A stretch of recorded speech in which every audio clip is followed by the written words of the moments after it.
দেখো আমাদের প্রশ্নটা কি, আমাদের প্রশ্নটা হচ্ছে তিনটি সংখ্যার গড় নির্ণয়ের অ্যালগরিদম ও ফ্লোচার্ট করো।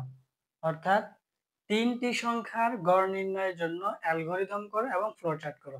তাহলে প্রথমে আমরা অ্যালগরিদমটা করি। অ্যালগরিদম আমরা জানি বিভিন্ন ধাপে ধাপে করা হয়, স্টেপ 1, স্টেপ 2, স্টেপ 3, স্টেপ 4 এইভাবে, অথবা বাংলায় লেখা যায় ধাপ 1, ধাপ 2, ধাপ 3, ধাপ 4 এইভাবে। তাহলে আমি ইংরেজিতেই লিখলাম। প্রথমত আমরা কি করব, স্টেপ 1,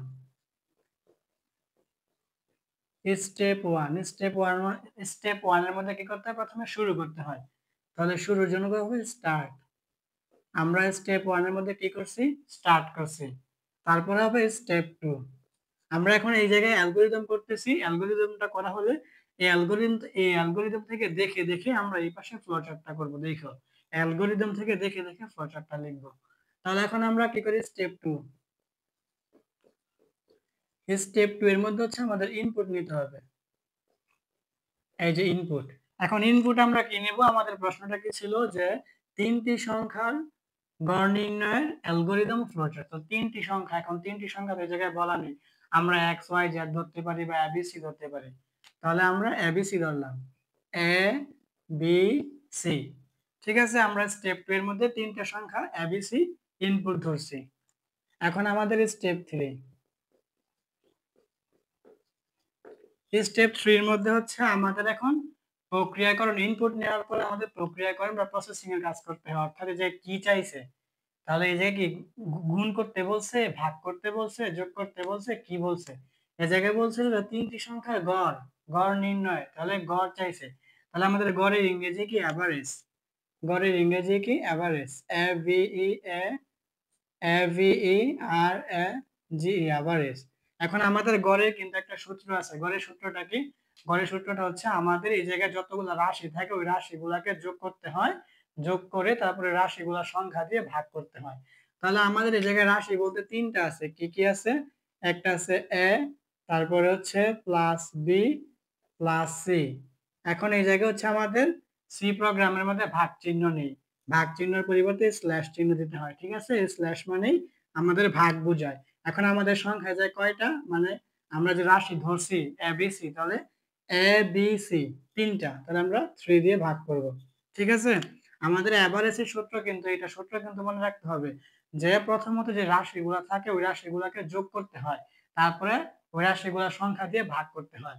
এখন আমাদের রাশি বলতে এই জায়গায় আছে এ বি সি তিনটা, এই জন্য আমরা এ প্লাস বি প্লাস সি তিনটা যোগ করছি। যোগ করার পরে আমাদের এই জায়গায় যেহেতু তিনটা রাশি আছে এই জন্য আমরা 3 দিয়ে ভাগ করব, এই জন্য আমরা 3 দিয়ে ভাগ করছি। এখন সি প্রোগ্রামের মধ্যে ভাগ চিহ্নটা নেই, ভাগের পরিবর্তে এই স্ল্যাশ ব্যবহার করা হয়, এই জন্য আমি স্ল্যাশ চিহ্নটা দিছি। ঠিক আছে, আশা করি বুঝতে পারছো যে কেন এই জায়গায় স্ল্যাশ হয়েছে। যদি এই জায়গায় আমাদের চারটা সংখ্যা হইতো তাহলে হইতো যে A plus B plus C plus D, আর যে 4 দিয়ে ভাগ হইতো। যদি পাঁচটা সংখ্যা হইতো যে A plus B plus C plus D plus E, তাহলে যেটা আমাদের 5 দিয়ে ভাগ হইতো। কিন্তু ভাগের পরিবর্তে আমরা এই স্ল্যাশ চিহ্নই ব্যবহার করব। তাহলে আশা করি তোমরা এতটুকু বুঝছো। এখন কিন্তু আমাদের স্টেপ 4 হবে। স্টেপ 4 এর মধ্যে হচ্ছে আমাদের এখন এই জায়গায় আউটপুট বের হবে। এই যে আমরা ইনপুট এবিসি নিছি, তারপরে হচ্ছে স্টেপ 3 এর মধ্যে আমরা কি করতেছি, প্রক্রিয়াকরণ করতেছি। এই যে কি এ প্লাস বি প্লাস সি তিনটা যোগ হয়ে তারপর 3 দিয়ে ভাগ হয়ে কিন্তু আমাদের এই যে অ্যাভারেজটা বের হবে, মানে গড়টা বের হবে। তাহলে এটা হবে আমাদের আউটপুট, এটা হবে আমাদের output average. A V E R A G E, average. ঠিক আছে, আমাদের আউটপুট অ্যাভারেজ বের হয়ে গেছে। যখন আমাদের আউটপুট অ্যাভারেজ বের হয়ে যায় তখন আমাদের কাজ শেষ। যখন আমাদের কাজ শেষ এটা হবে আমাদের স্টেপ 5। স্টেপ 5 শেষ মানে এন্ড। এখন কিন্তু আমাদের তিনটি সংখ্যার গড় নির্ণয়ের অ্যালগরিদমটা হয়ে গেছে। আমি আবার প্রথম থেকে বলি। প্রথমত স্টেপ 1 স্টার্ট করছি, তারপরে স্টেপ 2 এর মধ্যে আমরা ইনপুট নিছি, এবিসি ধরছি আমরা, তোমরা এক্স ওয়াই জেড ধরতে পারো। তারপরে স্টেপ 3 এর মধ্যে আমরা কি করছি, প্রক্রিয়াকরণ বা প্রসেসিং এর কাজটা করছি কি, যে এই জায়গায় আমাদের গড়ের সূত্র হচ্ছে কি, যে প্রথমত এগুলো যোগ করতে হয় তারপরে সংখ্যা দিয়ে ভাগ করতে হয়।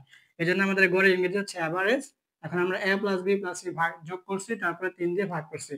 এখন সি প্রোগ্রামে যেহেতু আমাদের ভাগের প্রতীকটা নেই এই জন্য আমরা স্ল্যাশ দিছি, ভাগের পরিবর্তে এই স্ল্যাশ ব্যবহার করা হয়। যখন আমাদের এই জায়গায় এ প্লাস বি প্লাস সি তারপরে ভাগ 3 এর কাজ হবে আমাদের এই অ্যাভারেজটা বের হবে। এই জন্য স্টেপ 4 এর মধ্যে আমাদের আউটপুট অ্যাভারেজ বের হয়েছে। যখন আমাদের আউটপুট বের হয়েছে তখন আমাদের কাজ শেষ। এই জন্য স্টেপ 5 এর মধ্যে এন্ড শেষ। এখন দেখো আমাদের কিন্তু অ্যালগরিদম হয়ে গেছে। এখন ফ্লো চার্টটা দেখো আমরা এই অ্যালগরিদম থেকে দেখে দেখে ফ্লো চার্ট লিখবো। তাহলে আমাদের ফ্লো চার্ট করা বিভিন্ন প্রতীকের সাহায্যে, যেমন এই জায়গায় প্রথমে কি আছে স্টার্ট, শুরু। এই শুরুর জন্য আমাদের এই ডিম্বাকৃতির চিহ্ন দিতে হয়, এই যে স্টার্ট। দেখো অ্যালগরিদম থেকে একদম হুবহু দেখে দেখে লিখবো ফ্লো চার্ট। অ্যালগরিদম পারলে ফ্লো চার্ট একদম সহজ। প্রথমত আমাদের স্টার্ট মানে শুরুর জন্য আমাদের এই ডিম্বাকৃতির চিহ্ন দিতে হয়। তারপরে হচ্ছে কি এই স্টেপ 2 এর মধ্যে ইনপুট। ইনপুট এটা হচ্ছে প্রবাহের প্রতীক, এটাকে বলে প্রবাহের প্রতীক। আর ইনপুটের জন্য আমাদের জায়গা হবে সামান্তরিক, এই সামান্তরিক। এখন আমাদের ইনপুট, তাহলে ইনপুট হচ্ছে এ বি সি। তাহলে আমাদের ইনপুট হইলো, তারপরে হচ্ছে আমাদের এই জায়গায় এভারেজ, এটা হচ্ছে আমাদের প্রক্রিয়াকরণ বা প্রসেসিং। এই প্রক্রিয়াকরণ বা প্রসেসিং এর জন্য আমাদের হবে আয়তক্ষেত্র, এই যে আয়তক্ষেত্র।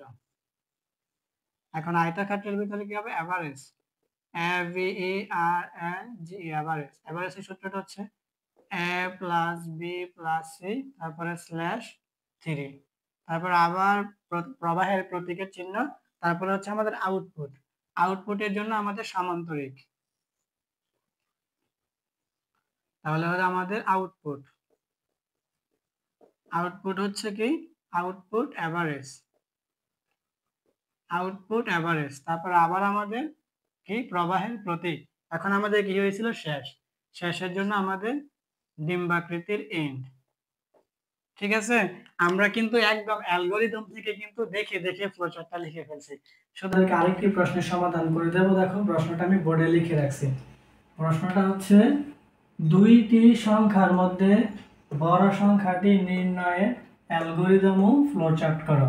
তাহলে আমরা প্রথমত অ্যালগরিদম করব, তারপরে অ্যালগরিদম থেকে দেখে দেখে ফ্লোচার্টটা করে ফেলবো। তাহলে দেখো আমরা অ্যালগরিদমটা করি। প্রথমত স্টেপ 1,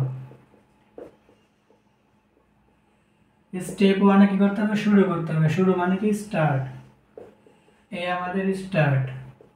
তারপরে কি আমাদের স্টেপ 2, এই হচ্ছে আমাদের স্টেপ 2। স্টেপ 2 এর মধ্যে কি করতে হবে, আমাদের ইনপুট নিতে হবে। তাহলে আমরা লিখি যে ইনপুট।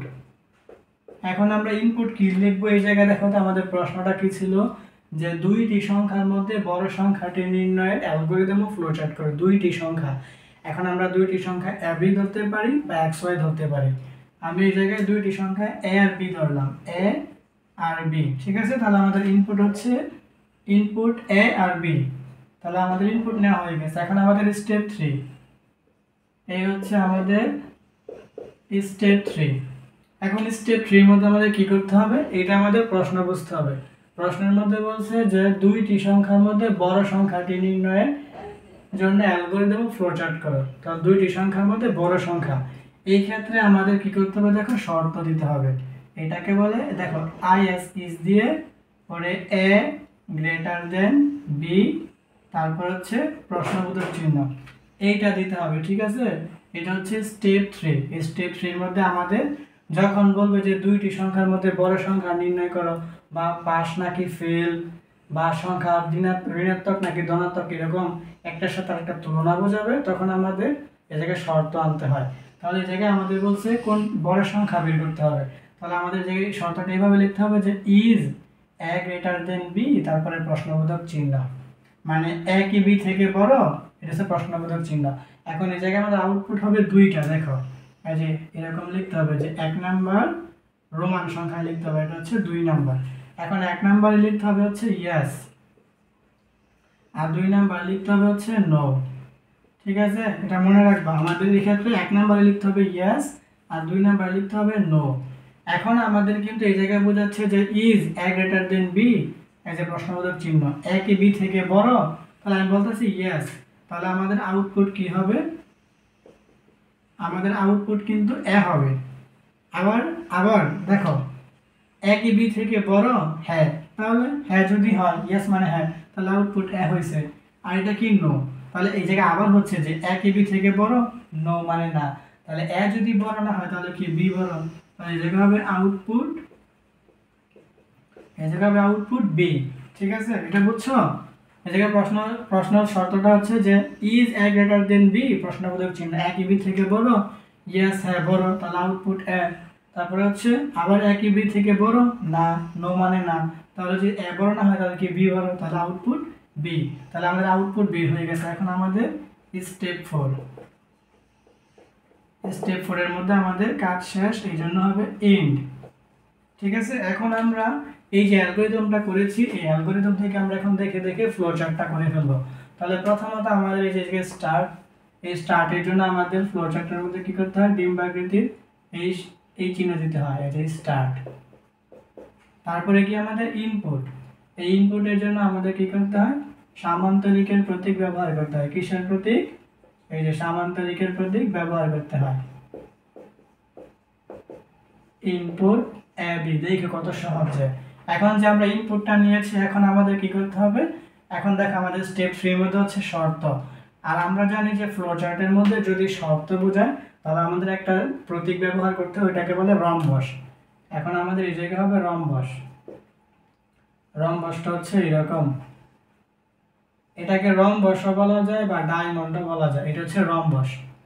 এই জায়গায় হবে is A greater than b, তারপর হচ্ছে প্রশ্নবোধক চিহ্ন।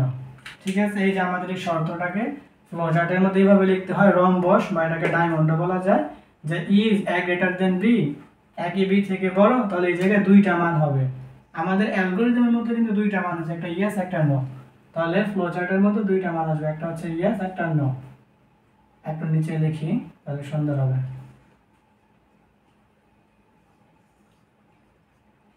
এখন এই জায়গায় আমাদের দুইটা আউটপুট বের হবে, এই জায়গায় একটু কমাতে হবে, এই যে একটা আউটপুট আর এই জায়গায় হচ্ছে আরেকটা আউটপুট। এখন তুমি চাইলে এই জায়গায় ইয়েস লিখতে পারো বা এই জায়গায় ইয়েস লিখতে পারো। আমি এই জায়গায় ইয়েস লিখলাম, এই জায়গায় হচ্ছে ইয়েস আর এই জায়গায় হচ্ছে নো। ঠিক আছে, তাহলে এখন আমাদের ইজ, এই যে আগেরটার মতো এই জায়গায় যে শর্ত বুঝাইছে এইটাই, যে is A greater than B, A কি বি থেকে বড়, তাহলে ইয়েস মানে হ্যাঁ, যদি হ্যাঁ হয় তাহলে এটা হবে আউটপুট। আউটপুট হবে এই জায়গায় এ আর এই জায়গায় হবে আউটপুট বি। বুঝো এই জায়গায় হচ্ছে is A greater than B, A কি বি থেকে বড়, তাহলে আমি বলতেছি হ্যাঁ, তাহলে এ যদি বি থেকে বড় হয় তাহলে এই যে আউটপুট এ বের হইছে। আবার এই জায়গায় হচ্ছে এ কি বি থেকে বড়, এটা হচ্ছে নো, না, তাহলে এ কি বি থেকে বড় না, যদি এ বড় না হয় তাহলে কি বি বড়, তাহলে আউটপুট বি। তাহলে আমাদের দুইটা আউটপুট বের হয়ে গেছে, এখন আমাদের সংযুক্ত করতে হবে। আর আমরা জানি ফ্লো চার্টের মধ্যে সংযোগের কাজটা করে হচ্ছে এই যে বৃত্ত, এই বৃত্ত আমাদের সংযোগের কাজ করে। যখন আমাদের সংযোগ, আমাদের কাজ শেষ, এখন আমরা এই যে এই ডিম্বাকৃতি দিয়ে আমরা এন্ড করে দেব।